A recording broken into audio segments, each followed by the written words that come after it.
African safari and may include animal kills and carcasses. Viewer discretion is advised.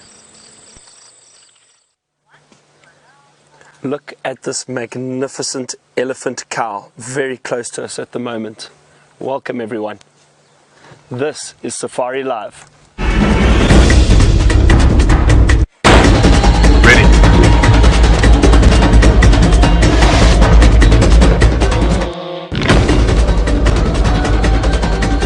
Standing by.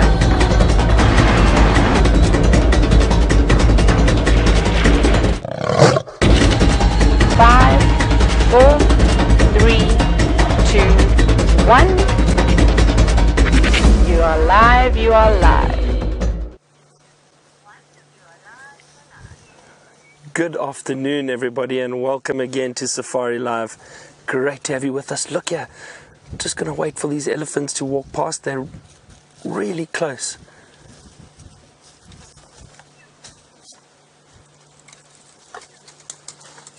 Oh wow, fantastic.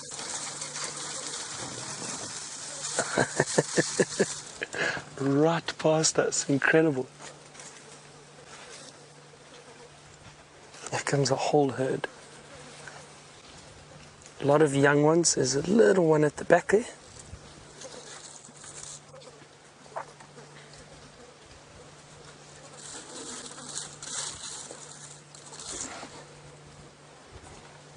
Just keeping my voice down and a bit quiet.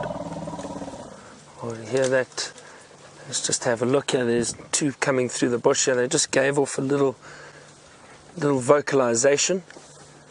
Don't think they're aggressive at all. They've shown no signs of aggression, but just keeping our voices down a little bit because they are quite close to us.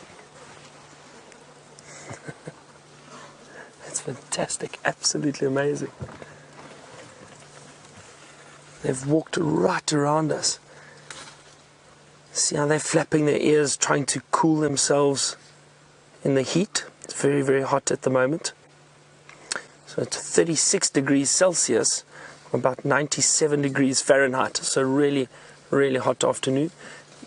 There comes another big female about to walk across in front of us.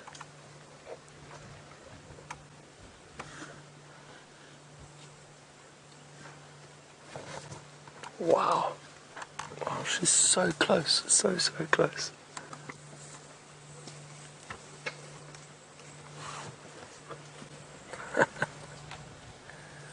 Little vocalization again. This is quite a large herd. There's a number of them.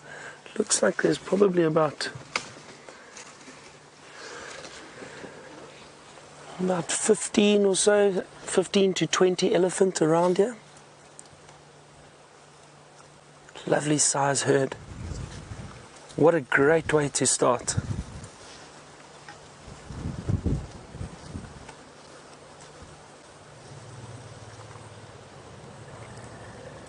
Oh, could you hear that? Could you hear that vocalization? Hear them communicating. They give off this low frequency vocalization, and that's how the herd communicates with each other. Right behind us, they've walked right around us, all around us. It's incredible. Comes another really large one behind, towards the back. We'll see him shortly. And this is a male. It's approaching towards the back of the herd. Younger male. Let's just watch him carefully and just see how he reacts to us. The rest of the herd's been completely relaxed.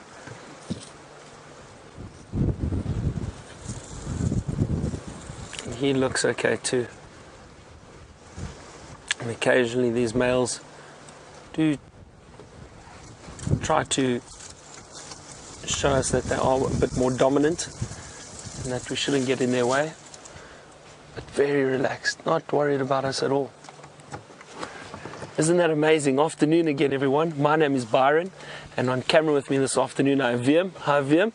And then we've got Taylor and David on the other vehicle.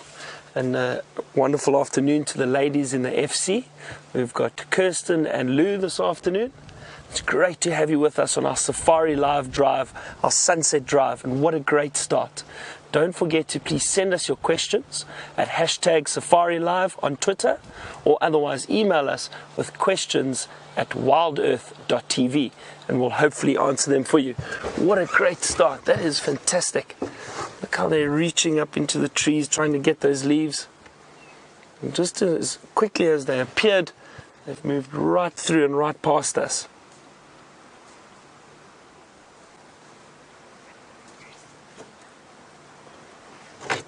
And that is really, really great. What a wonderful start. Myself and VM are heading to Cheetah Plains this afternoon, somewhere different. I haven't been down here for quite some time. And we're just going to have a look at some of the water holes and see what activity is around there. It is very warm, so I'm hoping that we have some luck with some animals close to the water. While I'm heading towards Cheetah Plains, Taylor would like to say good afternoon to you. I would indeed like to say good afternoon to everyone. Welcome to, again, another sweltering afternoon sunrise safari. We are day 3 in the scorching heat, and my name is Taylor, and of course on camera this afternoon, David has made a return after his rest. How do you feel after your rest, David? Very rested. He feels very rested. That's very good. I'm sure he wasn't looking forward to being baked into the sun, but I love this weather. As hot as what it is, it means we're hopefully going to find things at the watering hole. Should we go down this way, or should we go straight? We'll go straight ahead then. We're going to go and check watering holes for the first little bit of the show. I think that everybody is going to be dying of thirst. So we're on our way down to the southern end of the property, and then of course we're most certainly going to follow up on the Nkahumas, who gave us a spectacular show this morning. And hopefully they've all joined up again, I believe, and hopefully they've finished that buffalo carcass that was on Torchwood, and then we'll be able to go back onto Djuma again, and I'm sure that they're going to go for that big bull that unfortunately died as well. So that's going to be the plan for today. But first, animal number 1 seems like it's going to be a zebra. Let's see. Oh, it's a lovely herd of them. Hello, zebra. Let's see if we can sneak up just a little bit closer to get a little bit of a better view. There we go. And of course we've got their rumps, and one is snorting at us. And I think that their next move is going to be to head towards the dam. Their feet don't look particularly dirty. It doesn't look like they've stood in any mud just yet. No. So that'll be a definite indication to see if the animals have gone to have a drink or not, is to see how muddy their feet are. Because the pans are all starting to dry up now, they're having to come right into the middle of the dams, or the natural pans, and battle through all the clay mud to the center where the last little bits of water are. Oh, they're going to get very dirty in the process. And something else we're hoping to see this afternoon is some elephants splashing around. Now, we did pass a group of elephants, but they were moving through a very thick block, so it'll be something that we will follow up on in a little while. And perhaps they'll take us back to Chele Pan, which, like I always say, is one of the best spots to find the elephants.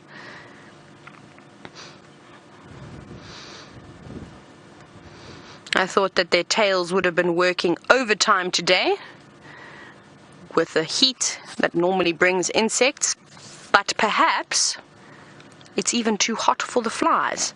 There seems to just be minimal use of the tails.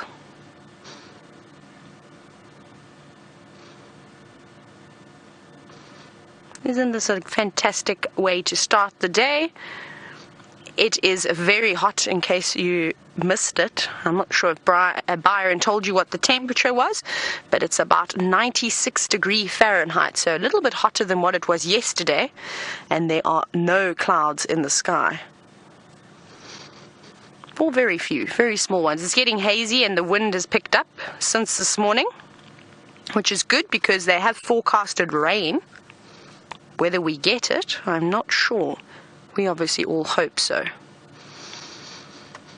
Perhaps this is going to be an evening indeed for a rain dance. David, how do you feel about that? Oh, I'm not convinced. David's not convinced, but perhaps I shall do one a little bit later and jump around and do all sorts of crazy things. And hopefully that will bring down the rain. If it means rain, I'll really do anything. That's lovely. But let's carry on. Let's head down towards the dam. We're not too far. I want to have a very quick look to perhaps see if there are any impala or anything really that's lurking down there. Perhaps the hippo from yesterday is down also in the drying up pools of water. We're starting to see lots of hippo bulls again popping up at all the watering features.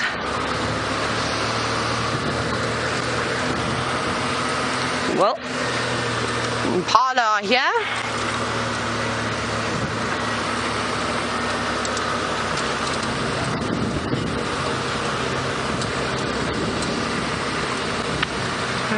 Here they are, just around the corner. Let's see if we can get these males that are just here.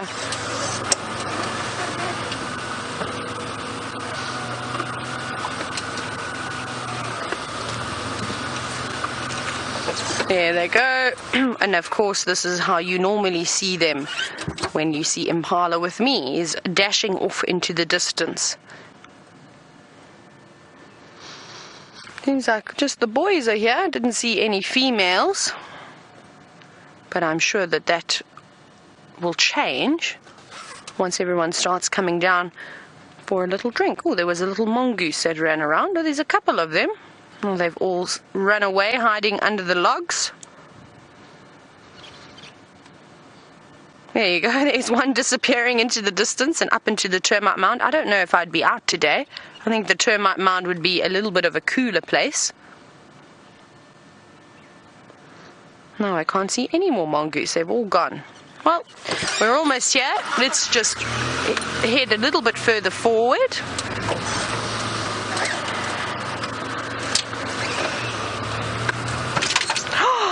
Family of warthogs. Hi, warthogs. Oh, there's so many. No, we can't look at the warthogs. Sorry. There's a warthog running into the distance.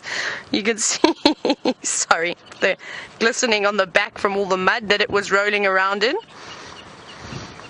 And they've gone in a dash. With the wind, I think we're going to see a little bit of jumpiness especially with the impala, with the warthogs, with the giraffe, and all those wonderful creatures. Remember, it affects their hearing and their sense of smell a little bit. Right, but let's carry on. It doesn't seem like there's really anything of interest in the watering hole for us, just those warthogs that were there. Okay, but we'll carry on. Right, let's go across to Byron, who has finally reached his destination.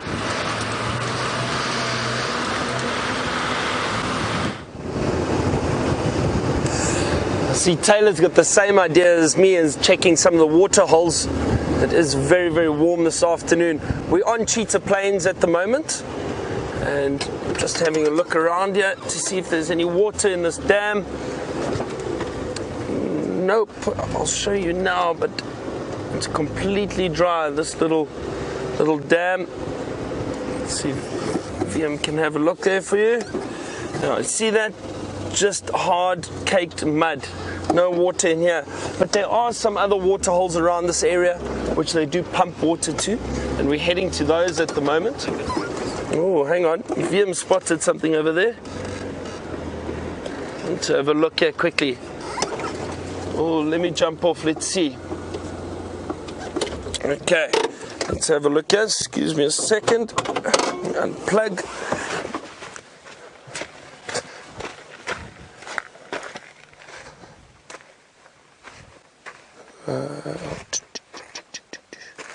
Where about did you see it? There, right next to your foot. There we go. Oh, well spotted. Okay, so VM is correct, 100% correct. There's a leopard track just over here. I don't know if you can see where I'm pointing, if we're a little bit close. The only thing I'm worried about is I don't see another track afterwards. And there have been vehicles that have driven across this road, so it could be from this morning sometime. Let's just have a good look carefully along here.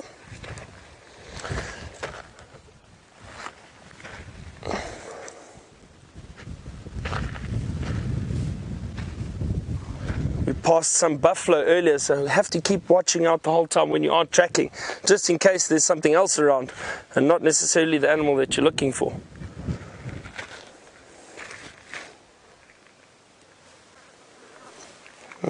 Unfortunately, I don't see any other tracks. I think, and there have been some Impala tracks along here, buffalo tracks.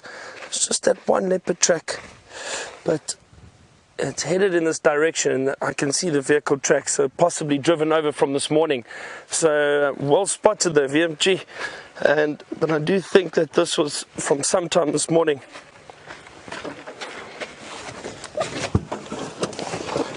That's exciting though. First leopard track we've seen in a while. We are definitely sorry, I'm just trying to get all these wires again.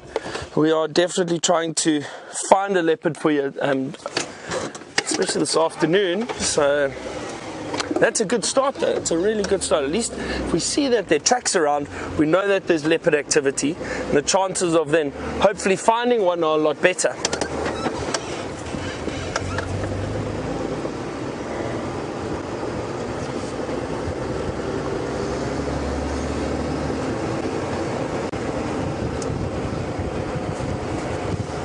I'm going to continue towards one of the water holes.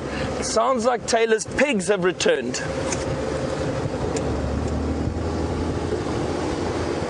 Yes, they have, and I'm so happy that we managed to catch them again. They are such beautiful creatures. And this seems to be a family of sows, so just the mothers here, just the females, and they've all got beautiful big bellies. Can you see that? Which is very exciting. That means little piglets, or there's a male, one male, and of course 2 big sows in front. The one in front is rather large. She's got big tusks on her for being a female. And it's quite typical to see them around the watering holes and natural pans in the heat of the day, very much like rhino, like buffalo and hippos. They of course enjoy wallowing in the mud. I think we're actually going to get another sight of them. They might pop out just in front of us. Let's have a look, see. There they are. Dried off very quickly. In this heat though, everything seems to be evaporating. Now they've got a relatively long gestation period of about 5.5 months or so. I'm not sure when their prime mating season is. I didn't see any warthogs mating this year, which makes it quite difficult to figure out when they are going to give birth. But when they do, they should have anywhere between 5 and about 6 piglets, but unfortunately not all of them are going to survive. Like I said, they make tasty snacks for leopards, for lions, and for all of the different predators, which is very sad for the warthogs. But I suppose it's a good thing as well, because as wonderful as warthogs are, some people actually find them to be pests. We don't find them to be pests, but farmers in the local areas could perhaps. They'll decimate entire grasslands in a very, very short period of time. So they, unfortunately, are not loved by everybody. But we try and keep them safe. And they're very good diggers. They often dig underneath the beautiful big game fences we have, which we try and keep those there to keep them safe. But they don't realize this.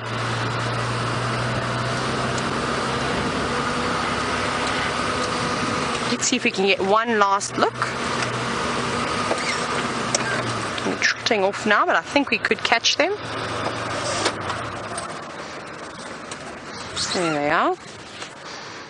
Yeah, lovely clear view of them crossing the road, and off always when they start off running in a bit of a dash. The tail goes straight up into the air, but you can see this old girl at the back. She's not particularly worried at all. I think she's been around for a good few years. They can live for quite a long time, almost up to about 17 years. And off they go into the thicket. It was fantastic. I think we're going to have a good afternoon. It's been a good start so far. But we'll leave those warthogs to carry on with their day, perhaps wherever they're heading next, maybe to get their nails done, get that mane tinted again. I'm not sure what warthogs do in their spare time when they're not eating and rolling around in mud and using the luxury facilities. But I know what we're going to be doing. David has suggested that we go and check Sydney's dam out, and that's what we'll be doing.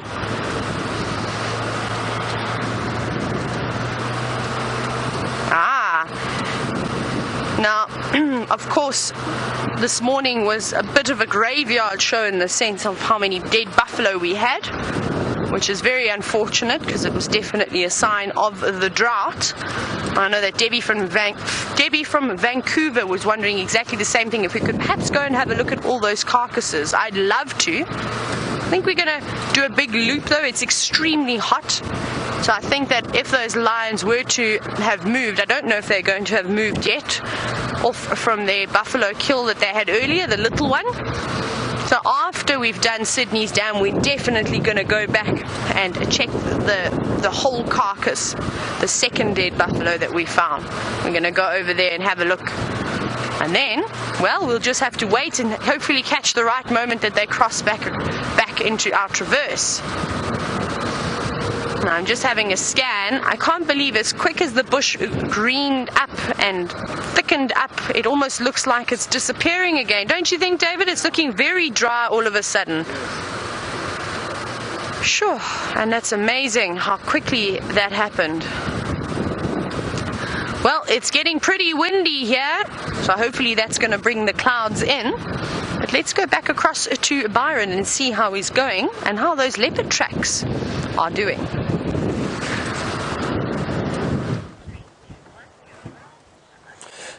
No, those leopard tracks are definitely from this morning sometime, so not worth trying to follow now. But we have found some buffalo. We've got a herd of buffalo. We're not too far from a waterhole. I wonder if they've had a drink already. I'm going to carry on. The waterhole is not far up ahead, and we'll see. You can hear these buffalo moving through the thicket line, and as Taylor said, the wind has just picked up recently. And I can hear one of the red crested corans. We spoke about it this morning. I'll see if we can find it. I'm going to just carry on. Let's head up to this waterhole. It's just up the road here. And hopefully we have something drinking. A lot of antelope around here at the moment. There's some Impala moving through the thickets. Just away from the water, there's some Kudu that I just saw move off. So let's see what else there is. And I wonder how much water is here actually. Like I said, I haven't been here for a long time. But I do know they pump water to this specific waterhole. But it's not very full at the moment.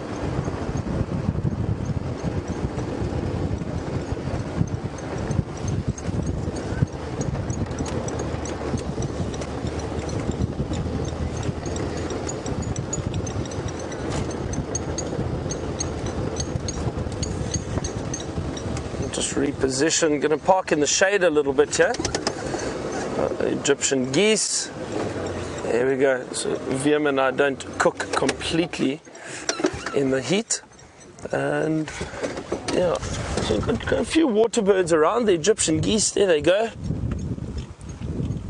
They're actually really beautiful geese. But they are found all over South Africa.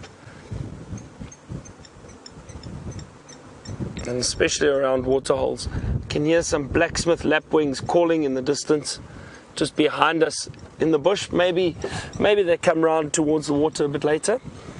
As I said, the Kudu that have run off, the Impala.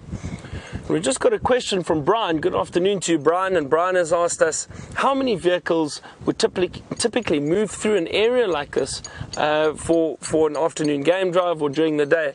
There we go. There's the blacksmith lapwing. Oh. See where it lands.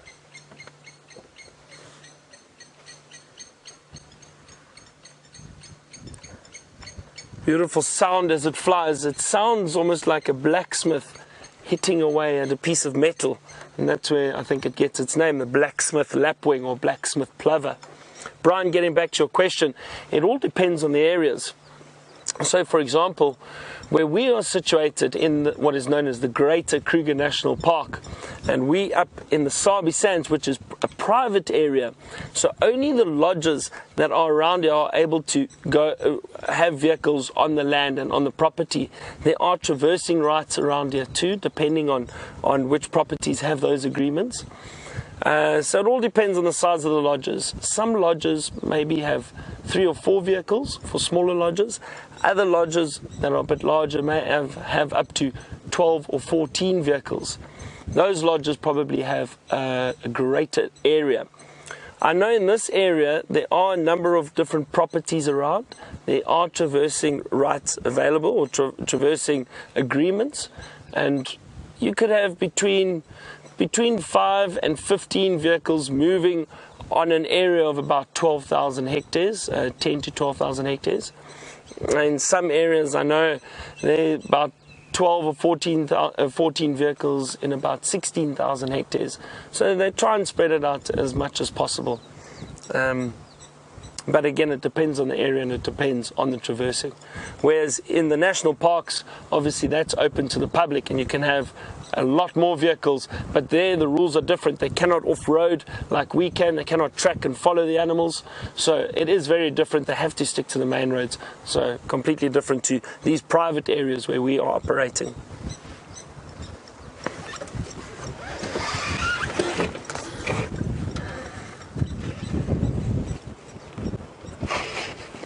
All right.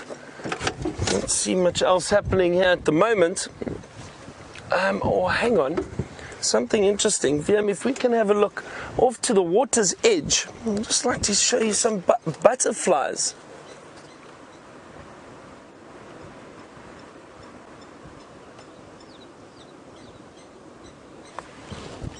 Oh, look at that. Beautiful. Beautiful yellow coloration. Hard now with the sun hitting them, and we'll see if we can actually get a little bit closer. But I think those are brown veined whites or common vagrants. Just have a look. Let's see if I can get a little bit closer. Even though they look like they've got a yellowish coloration.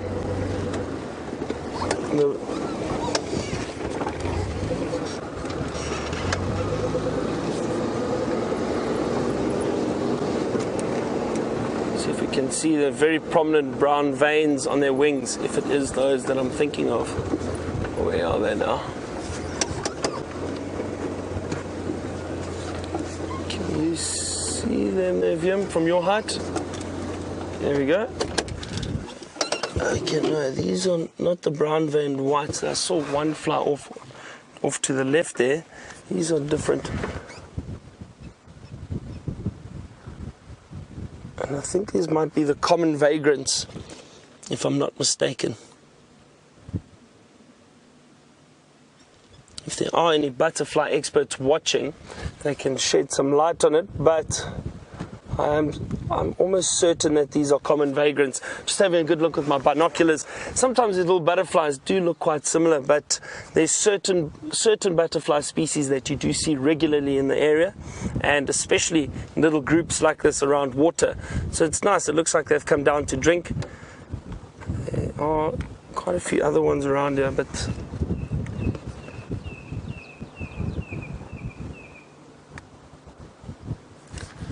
that red-crested coron calling in the distance again, but I don't seem to see it. There's another one that's just sat down there. Looks like they're all the same species, these butterflies at the moment. Oh, that's wonderful, something different. Nice to see butterflies. But I must admit, some of them are quite difficult to identify or actually just remember all the various names. When you get these beautiful broad-bordered grass yellows, they're little yellow butterflies like this that you see along the roads often. But the names are tongue twisters, aren't they?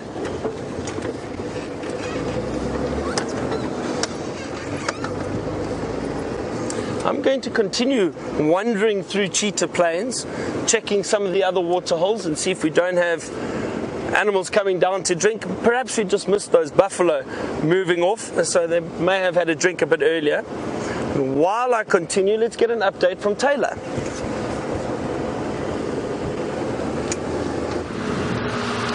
So we're slowly making our way towards Sydney Dam, and while we've been doing so, David and I have had a little bet. I asked him what animal does he think we're going to see next. His answer is elephants, or an elephant, and mine is kudu. I don't know why I said kudu, but it just popped into my head, so we'll go with that one. And we'll see who's right. Now I'm of course looking very carefully to find that kudu, even if it's 600 meters away. David's also looking away, trying to find the big grey elephant. Not that there's a reward or anything, it's humans, it's just sort of to keep us entertained as we go along. But I'd like to hear from you. What animal do you think we're going to see next? You've got to be quick though, because I can already see it, so I'm going to have to ruin it. David, we're both wrong. It's Impala. Should have gone with the old Impala. When in doubt, that's the animal that's always going to be around. Sorry, I did park on a slight incline. There you go, you can see the Impala walking away now. So we were both wrong, but we've both come out of this experience learning lots, haven't we? Oh, yeah. And off they go into the shade. And that's exactly where I'd be if I was an animal. I think I would have taken a break from eating and just sort of rest up in the shade, but then I probably wouldn't be a very successful animal. That's something that they have to continue doing all the time, is eating. And there they are. What? Let's carry on though. Now, again, I'm going to try my luck. Even though it's been about 3 days now, we have been trying to find a cuckoo and get it on screen. So that challenge is still there. Perhaps today will be the day. I haven't heard any just yet. Oh, more pigs. It's going to be a Warthog day. There they are. Hello, Warthogs. Oh my goodness, did you hear that horrendous call in the distance? It was the scream of a very angry elephant. You can see 2 warthogs there. It looks like possibly mom and a juvenile, which is unusual. Maybe it was from last year and it's just slightly dwarfed in size. But normally when warthogs get to about a year old, they're almost completely adult size. But the 2 of them are very happily feeding in the shade. They are basically chasing the shade, very much how we are chasing the watering holes today.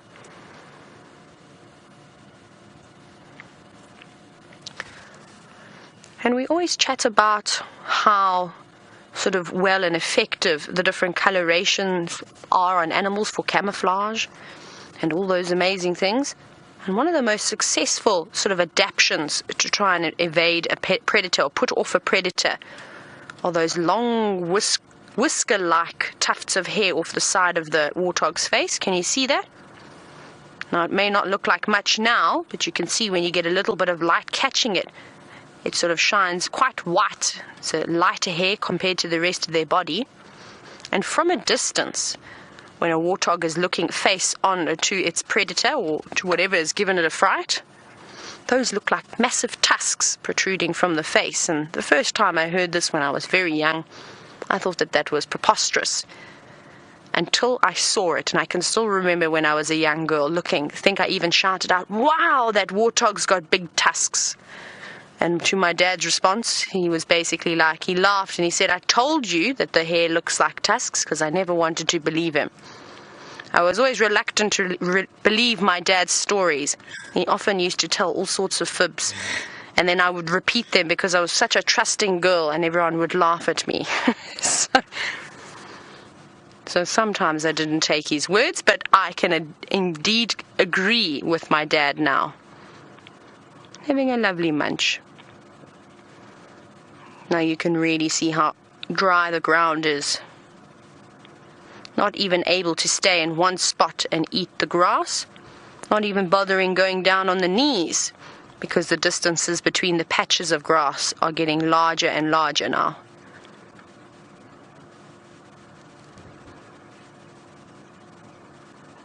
No table manners, of course, like Jamie says, and I love that line. There is no such thing as table manners out here. Everybody chews with their mouth open. Nobody wipes their face when they've got a bit of mud or anything on it. They leave it there. Which I think is quite funny.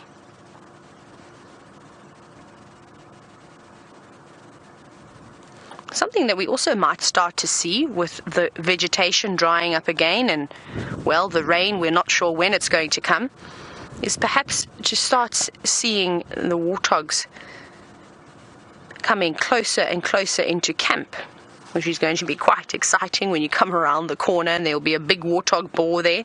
They sort of become almost very relaxed with people when they are desperate for food. And not to say that we're going to feed them, but they just start to come closer to the human habitations where you find things like watered and manicured gardens, and they, instead of running away like they normally would, they tend to hang around for a little bit longer. But not to be fooled though. Never get too close.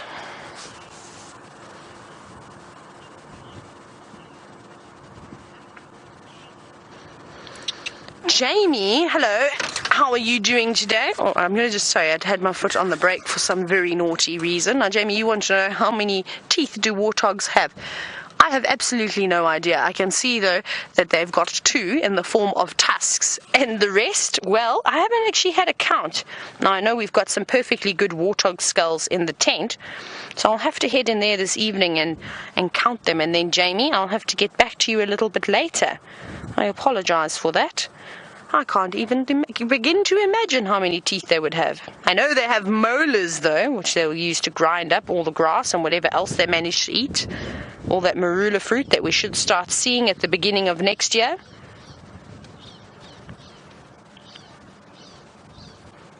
Very crusty from all the mud.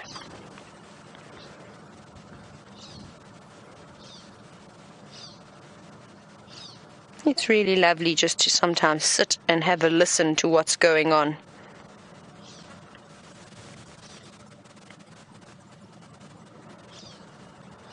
Yeah, the one at the back is now down on its knees having a little munch.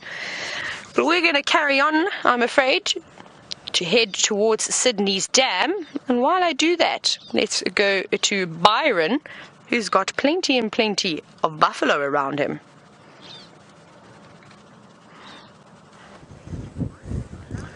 We have got plenty of buffalo, and a few of them have just got out of this little water hole or mud wallow.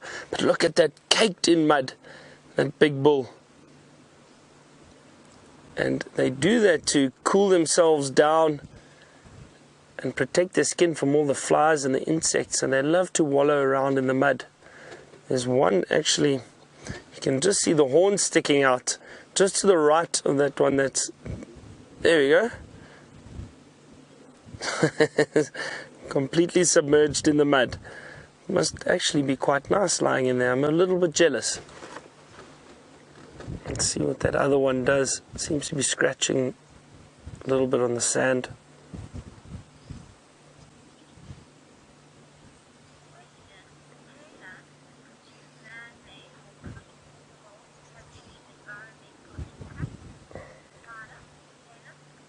So Taylor has asked us a question, and I hope it's not Taylor on the other vehicle.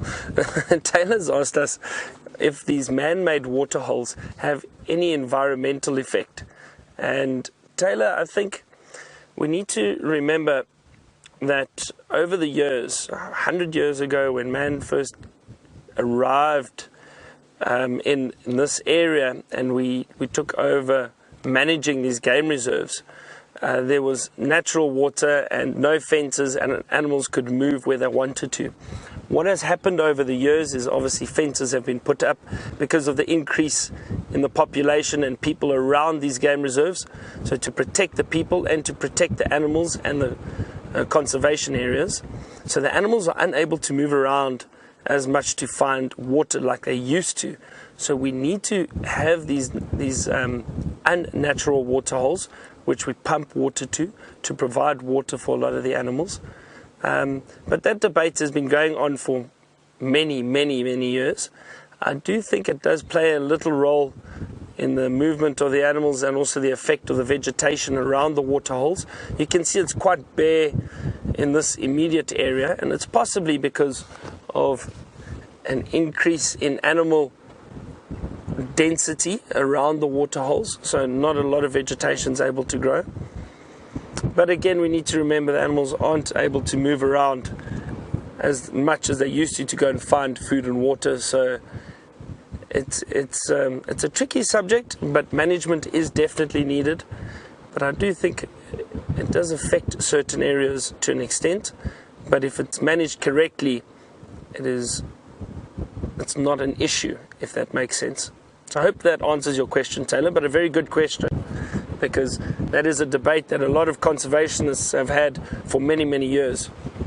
The wind is definitely picking up now quite a bit. I'm sure you can see or hear, which is interesting. So that could mean that it's bringing bad weather. So we will see. Hopefully we get some rain after drive though, not during game drive. And I know Taylor said she was going to do a rain dance, so we shall see. And I know she also wanted to see a cuckoo, and we actually got to see a cuckoo just off air. Very, very, very beautiful cuckoo. It was an African cuckoo, and that's not one that we see very regularly. So that was nice. We caught a quick glimpse of it and it flew off again.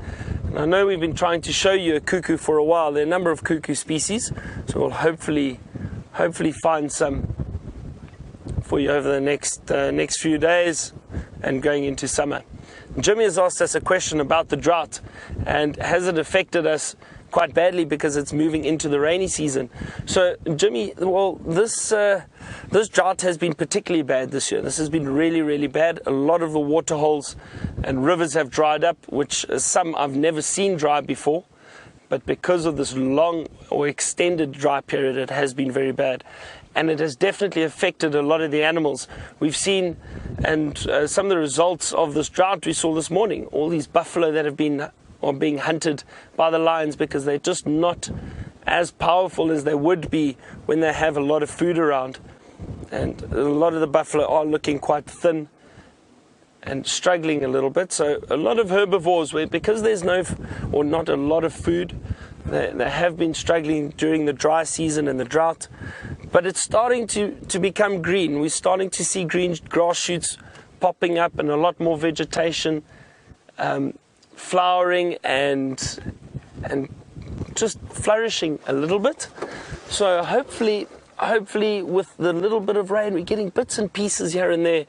As soon as we start getting our regular storms, I think everything's going to be rejuvenated, and it should sort out this area very quickly and get all the vegetation back. We need to remember though, that I think, and I always say, this is nature's way of maintaining a balance, a natural balance of wildlife. Which is important. If the numbers continue to flourish and animals continue to increase, it will devastate entire areas and there won't be any vegetation left. So this is nature's way, I think, of maintaining a balance. The weaker, older animals will die during the drought because there's no food, and only the stronger genes will then make it through to the next season to be able to breed and then populate the population. Let us continue. We're going to head down towards the plains here on Cheetah Plains and see if there's anything interesting wandering around there. I know the other day Taylor had some luck with cheetah. So who knows? Maybe we get lucky with some cheetah this afternoon. And Taylor is just having a field day with all the warthogs. She's got some more to show you.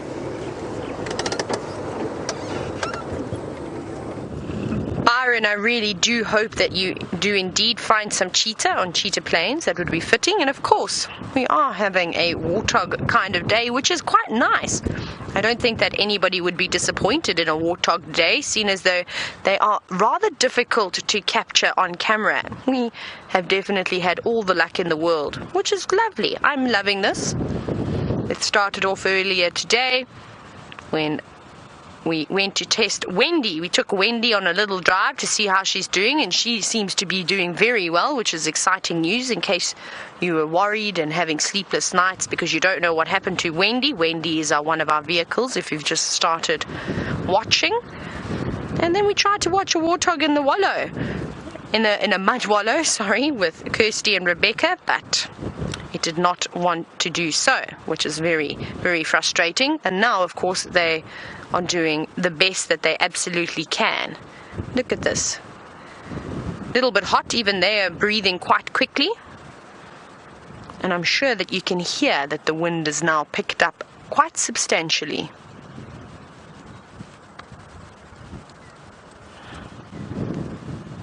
That's a good spot though, hiding in the shade. But let's carry on. Let's go around to Sydney's Dam. We're not far now. We're about to head past Gowrie Gate. So the most northern entrance into the Sabi Sands, which is the wilderness area that we're in. And of course, we've got Herbie up again. We have to say hello to Herbert though and see how his exam went. Hi Herbie. There's Herbert. Now Herbert, a lot of the viewers sent in sort of requests and comments and wishing you well on your exams. How was it? Oh, it was good. There we go. Herbie says it wasn't too bad, and I'm sure he passed with absolute flying colours, and I'm sure you missed that smile as well. But let's carry on. Herbert's going to help us try and find a leopard this afternoon because Byron and I seem to not be very good at it, apparently. Bye, Herbie. Bye. See you later. Which is quite funny, but now that Herbie's back in business, I'm sure we're going to be successful over the next few days. But let's quickly try and get it to this dam. I really hope that there are some elephants there. That would be quite nice, or even a hippo, maybe some buffalo wallowing, a few birds. That would be good. Now we're going past some of the houses that the staff stays in.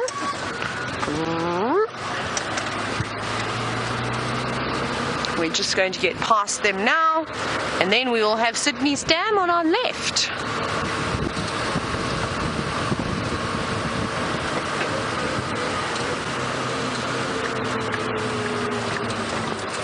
So we're coming around the corner, we're not to there. And I know we've got a couple of questions about why the lions don't get into the lodge.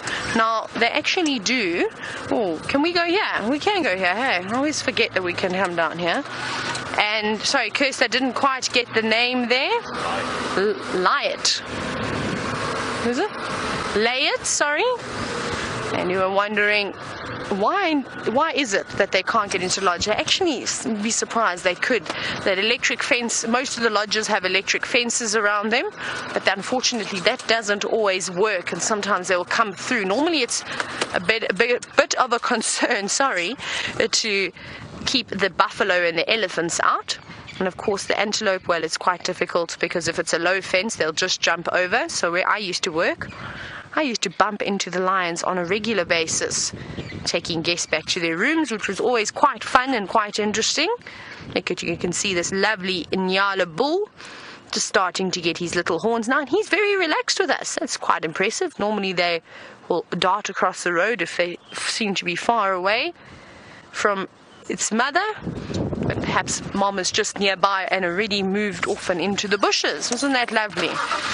Now we're going to try and get a view of Sydney's Dam, but from what I've seen, I think I could have seen a buffalo.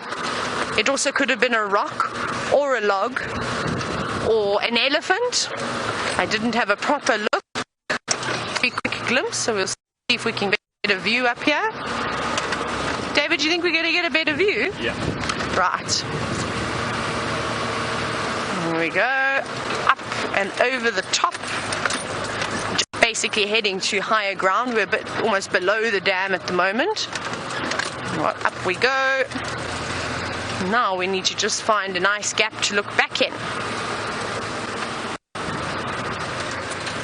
Still up ahead? Yes. Okay, I'm going to put my foot down on the pedal and push it a little bit harder. Oh, here's the gaps.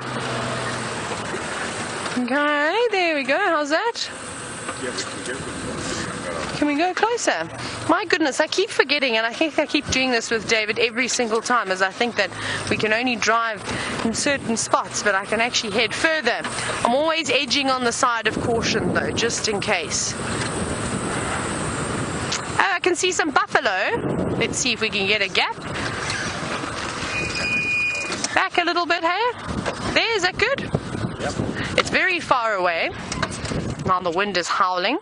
You can see them in the far corner, having a little cool down, keeping out of the wind. Just having a grand old time. That one's using the luxury restrooms, as you can see. It looks like it's a bull. And if it was a buffalo, that's exactly where I'd be. I think this is the first time I've actually seen any life at Sydney's dam. It's always been so quiet, except for the odd blacksmith lapwing. But they're almost a given at any of the watering sites. But let's carry on. It doesn't seem like our watering hole search is going very well. We've got one more to check. We want to check Buffels Hook Dam as well. And after we've checked that, well, then we're closer and closer to the destination where we last left the lions. So that is our end goal, of course. And let's not waste any more time. Just sort of checking the perimeters today as well.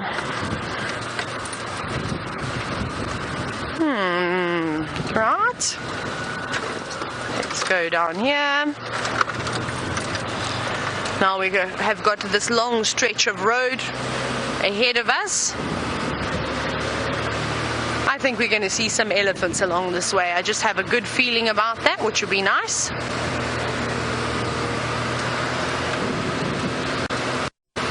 Right. We're going to slowly start making our way to Buffels Hook Dam. And while we tackle the long journey ahead, let's go to Byron, who's finally reached the big open plain.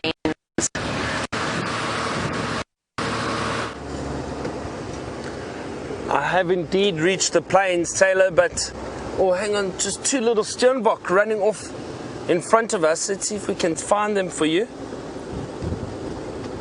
They're usually in pairs, the little steenbok. Beautiful little antelope. There's a bird that just took off there too, bird of prey. Oh, some of these, when they move too quickly, it's hard to identify these birds of prey as they're flying away from you. It looked like a Wahlberg's eagle though, and I don't see it, but I'm almost certain it was a Wahlberg's eagle. Those two little steenbok just ran off, and they seem to have disappeared. They are very shy, usually. Quite skittish little antelope. You can imagine being so small, they've got to be very careful, and they're very alert, so they tend to move away from any potential danger. So we did go through the plains on Cheetah Plains, and unfortunately we didn't come across any predators. There was a lot of general game around. There was a lot of Impala. We saw some giraffe in the distance, and it was a little bit far, quite far south of our boundary. And a few animals dotted around. So now we right up very close to the Kruger National Park boundary, which is off to our east. And just seeing what we find along here.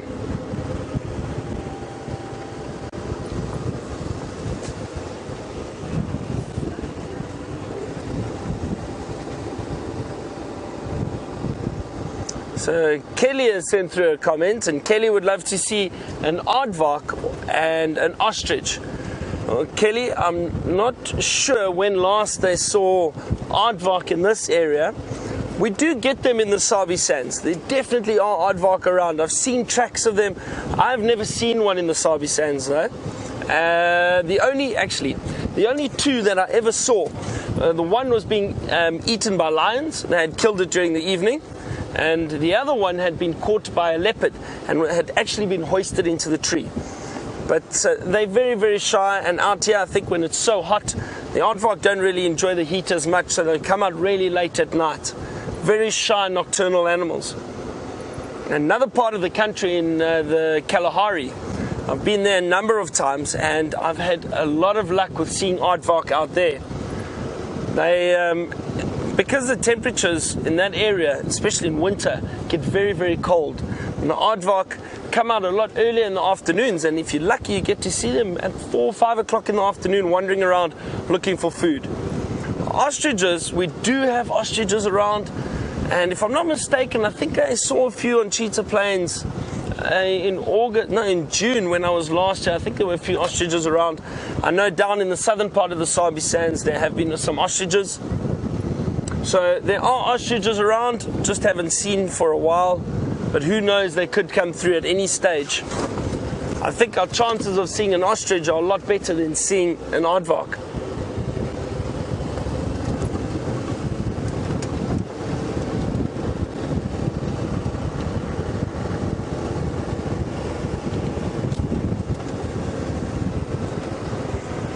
still very, very hot this afternoon, so I think maybe that's why we're not getting as much activity, animals moving around. Probably all still hidden in the shade somewhere, or those that have passed through to the water holes and have moved on again into the thickets. Oh, here we go. Some beautiful birds to show you. Let's see if they land. They're flying around here. European bee-eaters. Let's see, there goes another one. Oh, it's a bit tricky. We're going to really make Viam work for his supper tonight.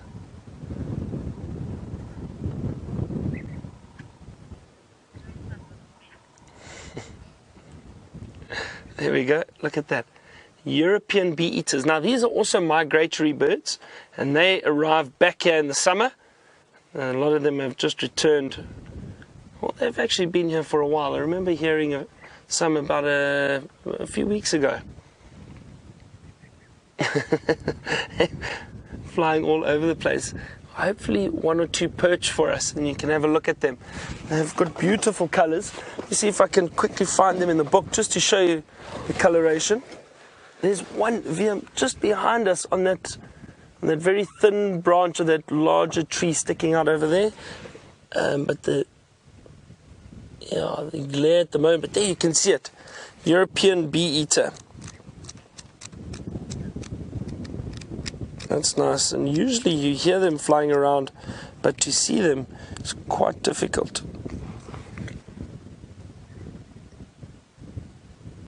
Look at that long, sharp beak, and they will catch insects while they are flying around. So they do something known as hawking, and what it is these bee-eaters, they take off from a perch like that, and they'll do a little loop around where they then, just in front of us, quickly just on the second little branch. Oh, there it goes. It was just a little better view. It might come back. There we go, on the edge of that tree. Look at that. And that one caught an insect. Did you see that? So what they do is they fly around, and as they're flying, they'll catch an insect on the wing, as we call it, and then they'll go and perch and eat it. And this hawking is often what they do is they'll fly, do a little loop, and return to the same perch. You can see how windy it is. Bird keeping its balance in those branches which are waving about in the wind. Look at that. That's wonderful. This is so great. I love seeing these birds that you usually hear a lot, but you don't often see them perching. So it's nice for us to be able to show them to you. Look at that, being bounced around. Surprised it hasn't taken off yet.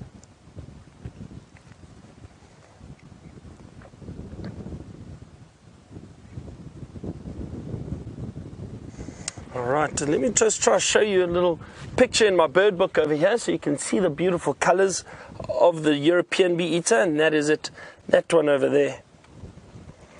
And just look at all the colors. There's bluish turquoise underneath, yellow, this rufous or chestnut on the back. Beautiful colors. All bee-eaters, all of the bee-eaters are very, very colorful, and it's lovely to see. You can see that's a whole page on bee-eaters. Another really lovely one is this one at the bottom, the southern carmine bee-eater. And again, these books don't do them any justice because they are bright, almost pinkish red. Really amazing, amazing color. But that was great. Lovely to see these birds flying around. Let's see what else we can find.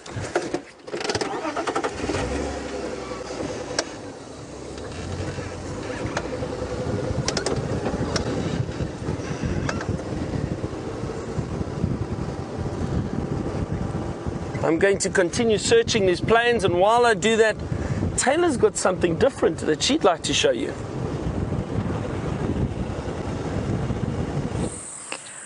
Finally, we've managed to get a kudu bull. Yesterday afternoon, I was absolutely itching to try and find a kudu bull that would stand for hours, but we got him. And I think at the moment he's pretending that he is a tree. He has not moved once until, as I said that, of course.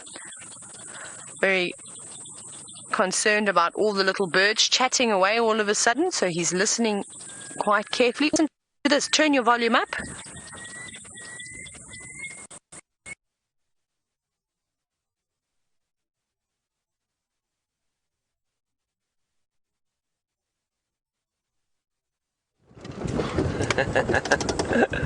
Looks like Taylor's got some gremlins around her vehicle.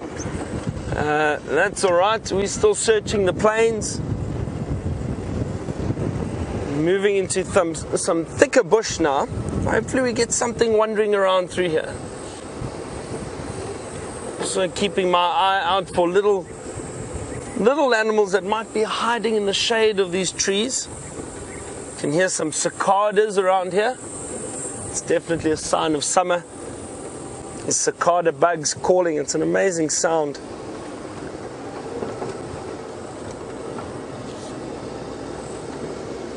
All these little pans, and there's one off to our right, completely dry. So this is a natural pan, but as soon as we get some rainfall, and you'll see there, you can see no water at all, but as soon as we start getting a bit of rainfall, this will fill up and you'll have some more water around. It'll become very, very lush. And you'll look in the trees for any birds.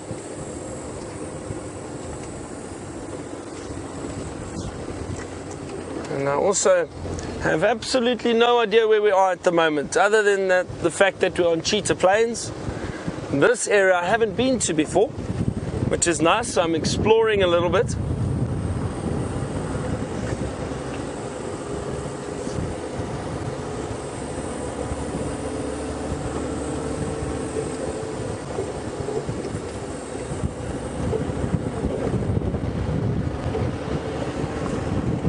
Sure, it is very dry and barren here. There's no grass at all.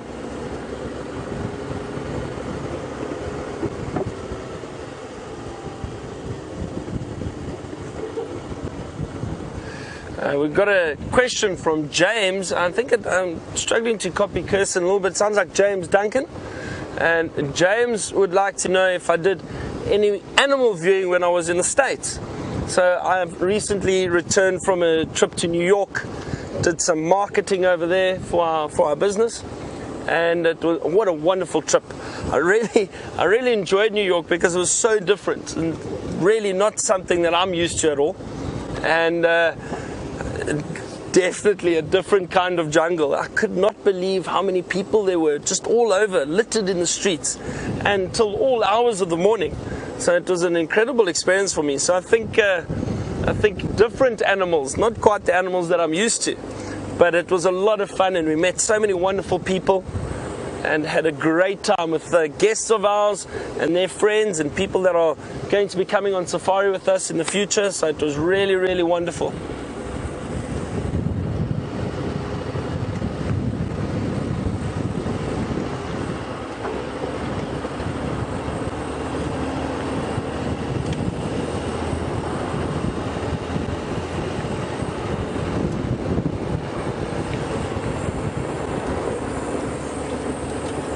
As I was saying, I could just see there's literally no grass at all through these areas that we are driving.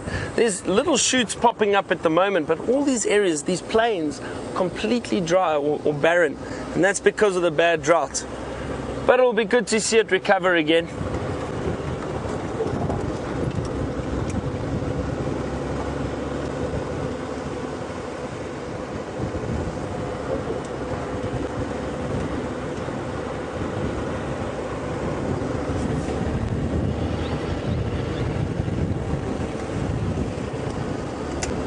Few flies around.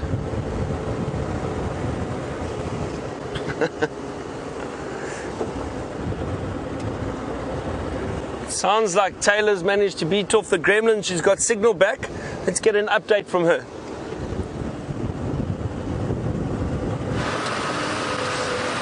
apologize for that. I'm not sure what you heard me saying, but I think I was saying something along the lines of if you could hear the bird that was calling in the distance. I'm not sure whether you could have before I got cut off by those silly gremlins.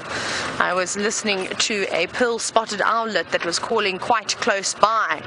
But never mind. And then I was going to ask you if any of you could guess it, of course. But now that I've given you the answer, it's no need to worry. Oh, just having a little look here to see if there's anything at Buffelshoek Dam. Nothing that I think you would find particularly interesting. It's very dry. Very, very, very dry. Now, seen as though there's nothing around that is really too fantastic, not even any birds. Even the lapwings have moved on and to try and escape the heat of the day. And we're going to head back now to that second carcass that the lions found today. Well, it was alive when we found him, and I'm sure that by now, unfortunately, he would have passed on. But I wonder if there's going to be any vultures there, or perhaps even better, some lions, or both. That would be quite nice. So that is what we need to do. But before we do that, we've got a zebra crossing up ahead. Hi, zebbies. They're watching us very carefully, as you can see. And you can also...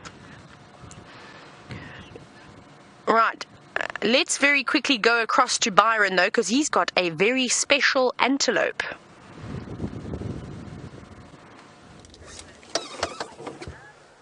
I do indeed have a special antelope. This is fantastic. We were driving and saw a group of Impala and saw this antelope, which looked a little different. And on closer inspection, this is a reedbuck. That's amazing. Oh, there it goes. Come on, come out into the open for us. Just hang on. Just moving a little bit. Let me just move forward for us. Oh, that is great. You don't see them very often around here. So that was a really, really great surprise. Hang on, I'm just going to try and get us through this gap over here. Can you see it there, Valdi? A little bit off to the right, I think. There's Impala. Oh, you know what? There it is. Hang on. Have a look through there, maybe. Straight through the gap. No, this is very tricky. It's quite thick through here. Love to show you this antelope. This is not one that, as I said, not one that we see often. It is still there. I can just see it moving. Hang on a second. We'll get it for you now.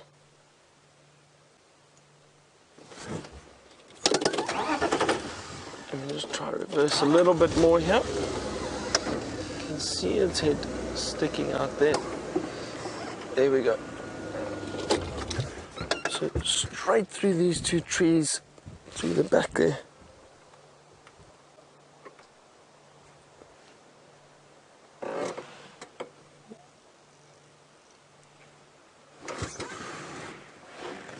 I think I'm right a little bit more, just right to that. There we go. There we go. There we go. Now it just came out. Look at that. There we got it for you. A reedbuck. Fantastic. This is really great. I've not seen a reedbuck. Oh, there are two of them, a male and female. Very uniform brown coloration. Not too many markings. Just a little bit of white on the belly. Very different. I'll try to see if I can show you.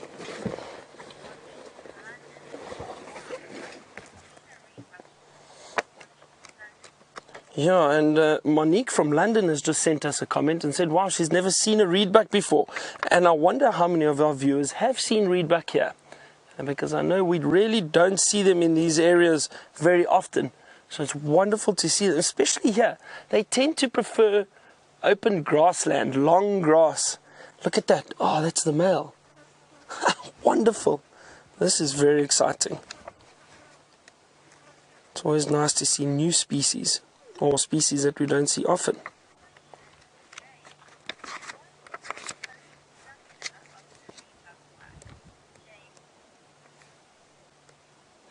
So James has just asked us, what is the social structure of the reedbuck like?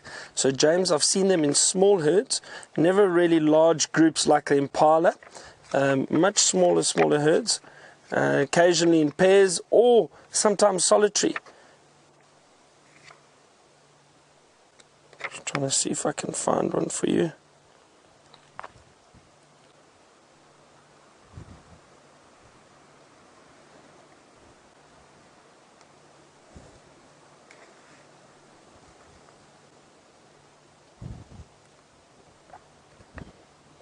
Yeah, there's Impala walking through the background there. This is really wonderful.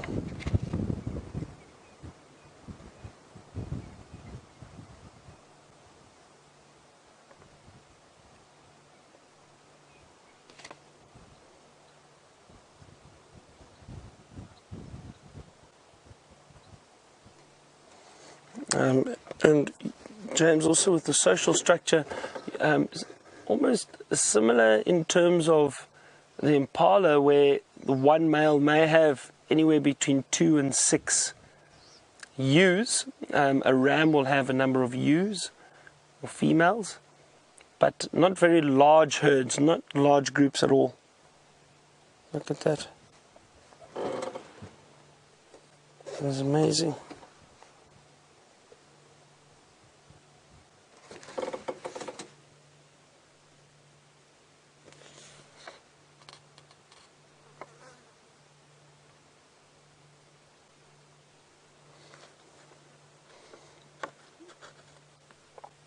We also have mountain reedbuck, and they look very similar, but these, I think, these are the common reedbuck. They do look very similar, but based on the area that we're in and the distribution, and that these are the common reedbuck. And just really wonderful to see them.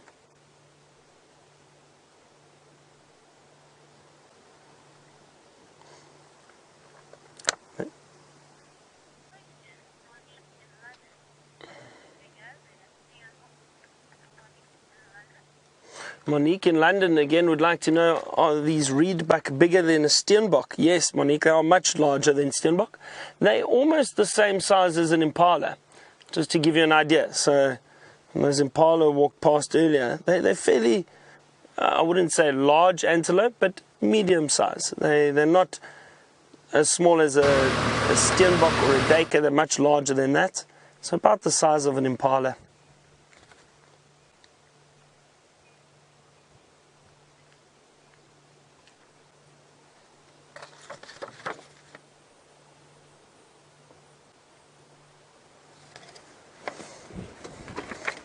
Yeah, so that was wonderful. What a nice surprise.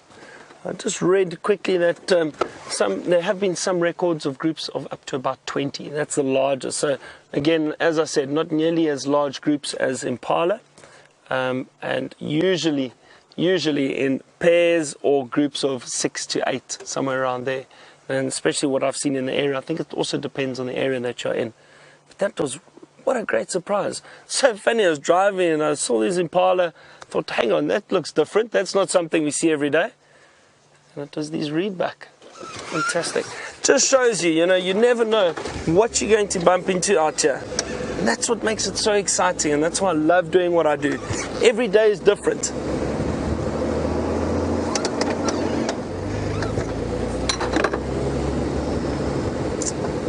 We're going to continue searching cheetah plains for a while, and while I do that, let's see what Taylor's update is. Oh, you're back with me. You're just going to have to watch the bushes for just a moment. Look how beautiful the vegetation is looking over here. Well, we'll see. We're heading towards where that buffalo is. And that's our plan. I'm just checking to see if I can see any vultures. I haven't seen any just yet. I saw one earlier, but I don't think that there are any vultures around, or perhaps they've already landed. I'm not 100% certain. Something for sure, though, is I know that the elephants have been busy over the last few days creating these amazing roadblocks, which we have to squeeze through past the trees. Well, we're We're safely on the other side again. We're getting closer. Maybe we should also check that first kill that we found that was covered in maggots and see how that's going. That'll be quite interesting to see. Perhaps there'll be some birds that are maybe feeding on those maggots now. We seem to see that quite often. I just want to double check. I need to go. Do I need to go down there, do I need to get to Drakensberg Road? Okay, I'm actually going to go a little bit further. Can we go along here? Let's go. I think I saw some buffalo up ahead, so let's quickly go ahead there. I want to see for myself very quickly where exactly I am. And then we go back here. I'm just trying to have a very quick look. We're going to get to Cheetah cut line now. That's exciting. Like I said, I did think I saw some buffalo. Let's see if we can get to them.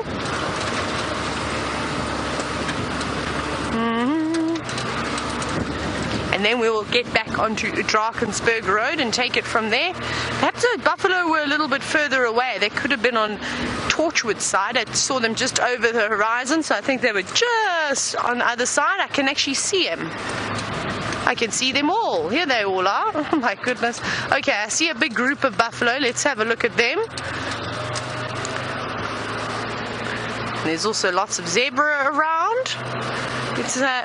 It's all happening here this afternoon.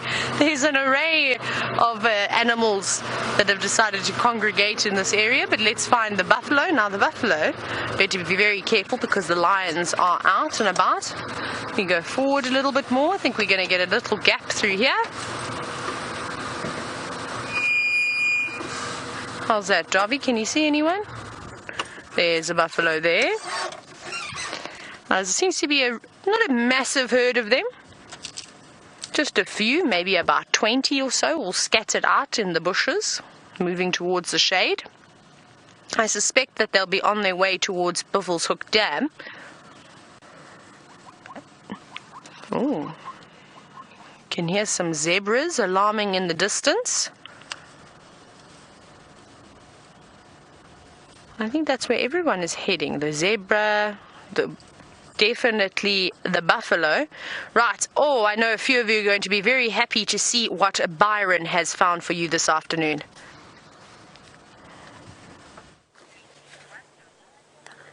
Look at this, a side-striped jackal, everyone. That is fantastic. I haven't seen one of these for a long time.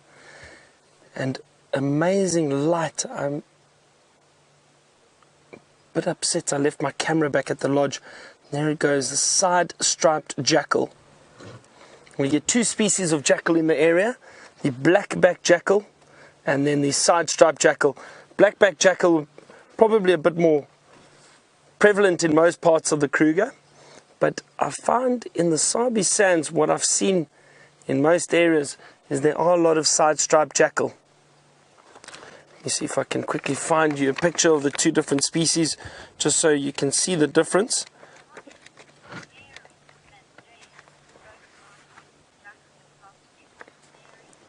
So Mary and James were both asking for jackal this afternoon. And there we go. That was a beautiful, quick view, but a beautiful view of that jackal out in the open. Let me show you quickly in the book the difference between the two species. So there we go. We've got the black-backed jackal at the top and the side-striped jackal at the bottom, the one that we just saw. See the side-striped jackal, uniform in color, but it has got a little bit of a side stripe along the body, and occasionally you can see that a lot clearer on certain animals. And then if you look up to the top, the black-backed jackal, it's got a clear line going through the body, changing color, going with that black back and then that orange-brown underbelly and side of the jackal. So very different in color, similar in size. The side-striped jackal can be a little bit bigger, but they are similar in size. Maybe about 1 kilogram or 2 heavier, a little side-striped jackal.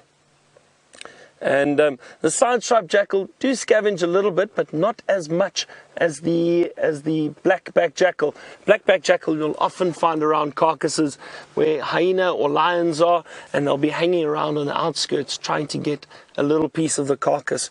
Side-striped jackal, I know, have even been known to feed on fruit, and I think it actually gives you. Let me see if I can get the rest of the diet here. But I've read before insects and fruit, but they do scavenge a little bit. I have seen them at carcasses. Let's see. So omnivorous species, as I was saying, so they feed on a number of fruit and insects as well as carrion. And apparently, occasionally, the odd reptile, so I'm assuming a little lizard or something, if they find it. But all the rest of that too, whereas the black-backed jackal is predominantly a carnivore and feeds mainly on carrion or dead meat. That was amazing. Gee, it's all happening here this afternoon. Little animals we don't see often.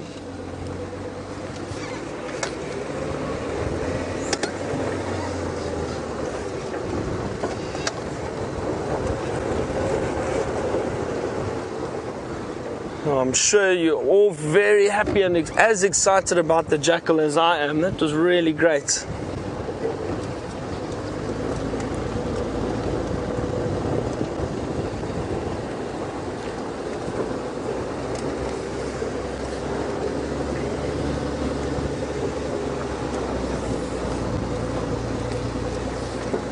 Some Impala just moving across in front of us. We're going to slowly start making our way back towards Djuma now. Just see what we can find around there. Maybe give Taylor a hand. Wonder if she's had any luck with the lions yet, but we'll see. And I know you bumped into Herbert. Herbert said he was going to help us try and find a leopard this afternoon. So maybe he finds some tracks. A lot of elephant tracks in the road ahead. Possibly from this afternoon, it looks like it.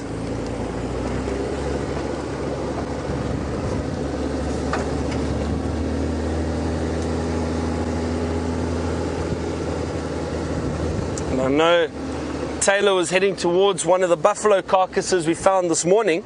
I think she's just got there. Let's see what's happening around there.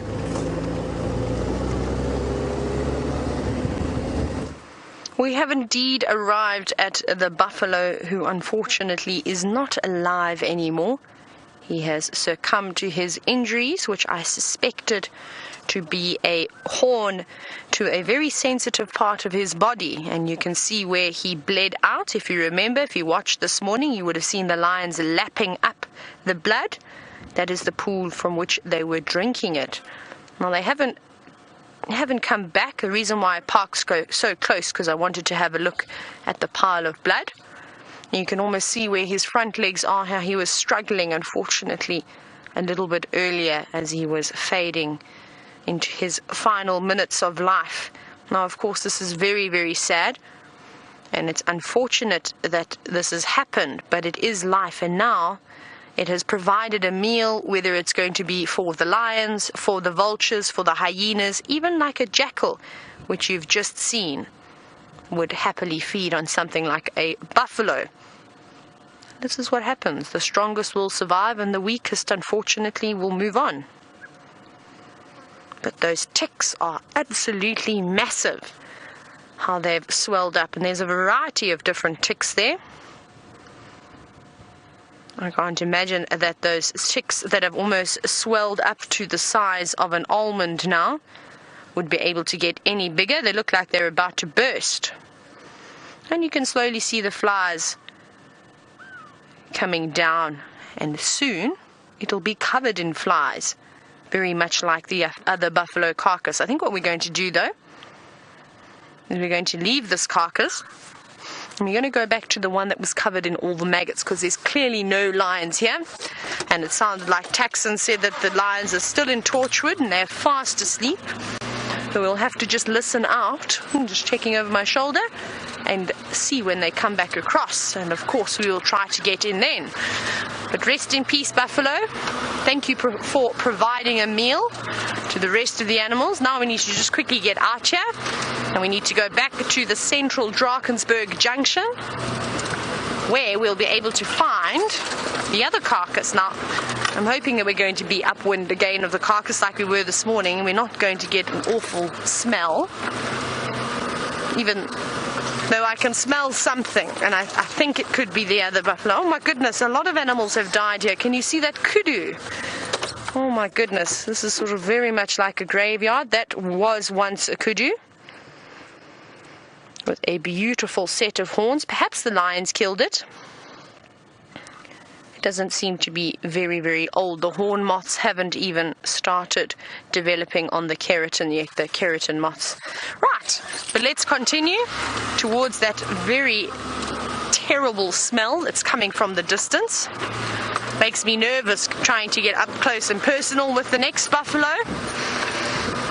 I don't think I'll have the biggest smile on my face. You may see some interesting sort of body language from me when I get there. Ew, can you smell that, David?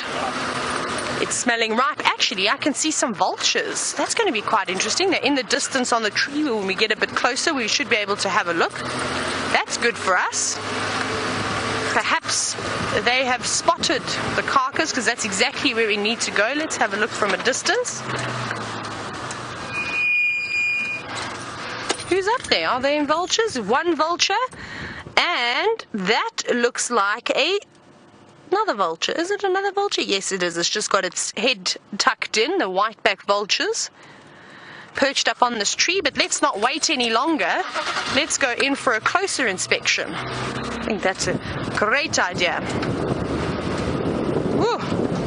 It's smelling very vile, but let's go back across to Byron, who's also got something with feathers.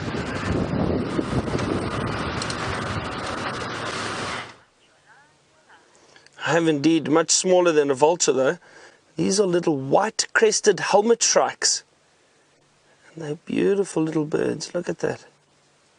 Now these birds are very interesting too. They're always in groups. They just took off. They flew. There they are. Always in little groups.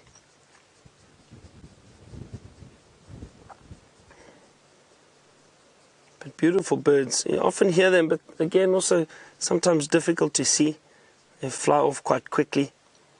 Let's see if the group takes off again. There are a few of them in that bush, just jumping about. Let's see where the rest are. There's one or two lower down, almost at the base of the tree.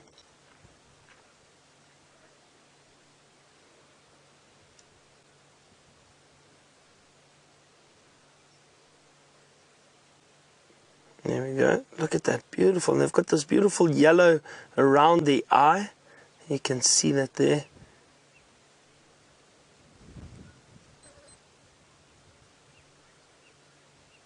Lovely. Interesting thing with these birds, and there they go, they've just flown off. Interesting thing with these birds, with the white-crested helmet shrikes, is that they are always in groups, but there's almost an alpha male and female, and they're the ones that mate, and they're the ones who then have lay eggs. And those chicks will then join the group of birds, which is interesting. Not many bird species do that. So similar to wild dog almost, where there's an alpha male and female, and they give birth to the pups, or alpha female does. Similar with these birds, with the white-crested helmet shrikes. There's a dominant pair or alpha pair, and they will lay their eggs. Nice to see them. We've had a good birding afternoon so far.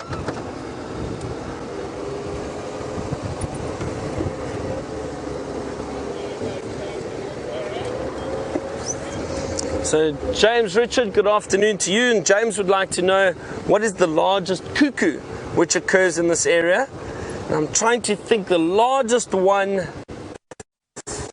I'd have to check the sizes for you, James, but it might be the red-chested cuckoo. I think that's the largest. The common, or maybe even the Jacobin. They're all similar in size, so I'll have to double-check for you. We will, and I'll get back to you with an answer. But they are all very similar in size.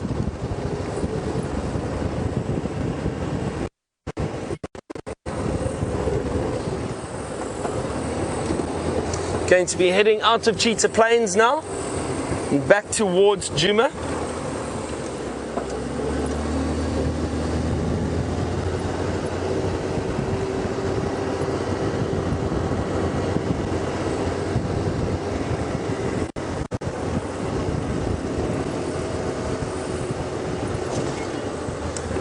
Jan would like to ask, have I ever found a Pell's fishing owl? And Jan, unfortunately not, I haven't. I've been in areas where Pell's fishing owl found. You have to really find, but I have not yet seen one. I'll have to try again at some point. Beautiful, beautiful, big owl, massive owl, one of the largest owl species we have, and they do nest in large trees along the back of rivers or close to rivers, and obviously fish, hence the name, the fishing owl. And what they'll do is they'll find a perch, and it's a feeding spot, and they'll go and sit there and they'll feed on their fish that they've caught. You can imagine this massive owl flying down and diving into the water catching fish, or using its talons to grab the fish as it flies over. But no, I haven't found one yet, or I haven't seen one yet. We're going through a patch with dodgy signal at the moment, so let's see what Taylor's up to again.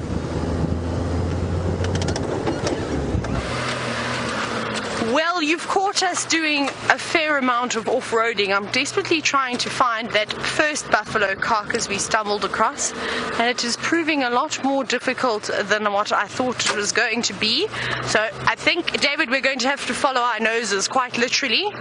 So we smelt it, and it's very pungent. Oh, what is biting me? Get off. Get off of my foot. Get out of my sock and out of my shoe.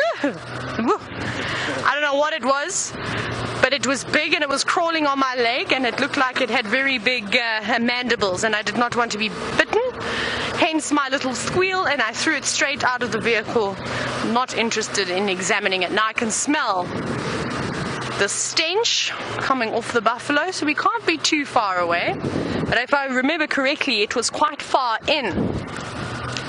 And we did have to do some off-roading, so I'll try and remember exactly. See if we can't see those vultures again. The vultures that we did see that were roosting in the tree, unfortunately, they led us to nothing. We'll just go up a little bit further. I can't smell it anymore. Can you do? No?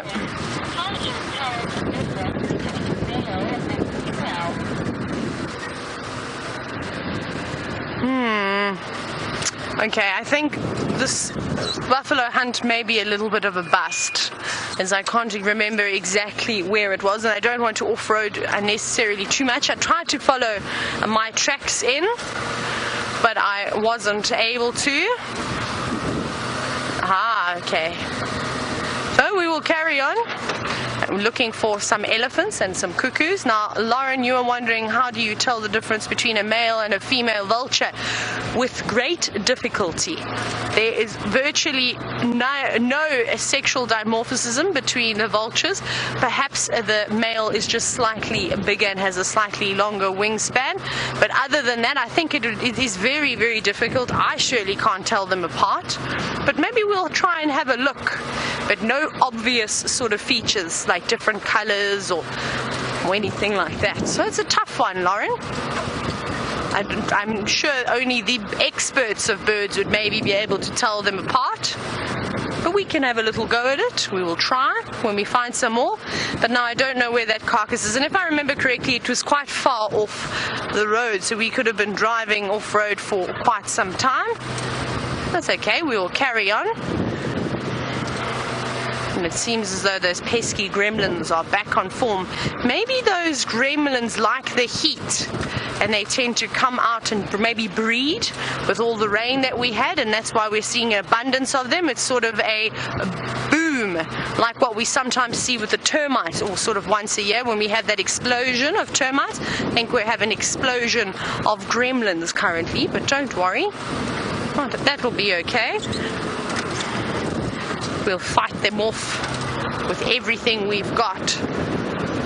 Now I'm hoping that those lions are going to come across, but I've got some little mongoose here. Hello little mongoose, let's see if they're going to come out. They've just ducked down into the side of this termite mound. So I'm going to sit quietly and let's see if they decide to come out.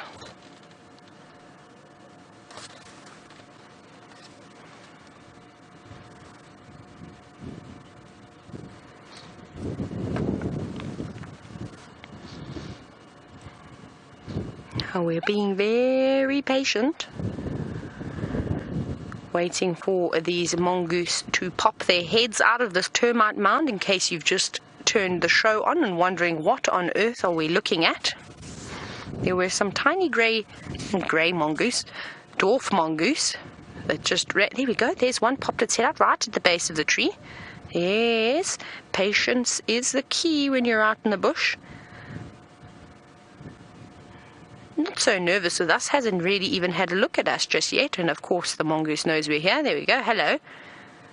More worried about what else is around it. It knows that we don't want to eat it, but there are plenty of eagles and hawks and all sorts of other raptors around that would find them a tasty snack. And it didn't seem to be a whole family, it just seemed to be 2 of them, which is quite unusual, so perhaps the others are in the distance foraging elsewhere. Look at those long claws that they've got, very powerful claws. So they can dig through the hard substrate, the sands and the clay, in order to dig beetles out, look for scorpions, and all those little things.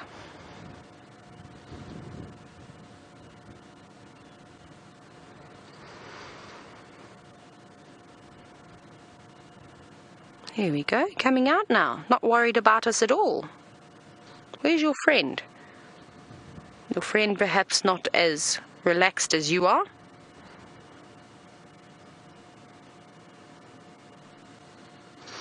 One of the things I absolutely love to do was get my guests out of the vehicle and actually get them to sit on the ground and wait for the mongoose to come out and carry on with their day. Very much like how we're sitting in the vehicle now.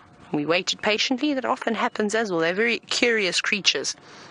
But I think Byron has managed to fend off the gremlins and has found you a giraffe.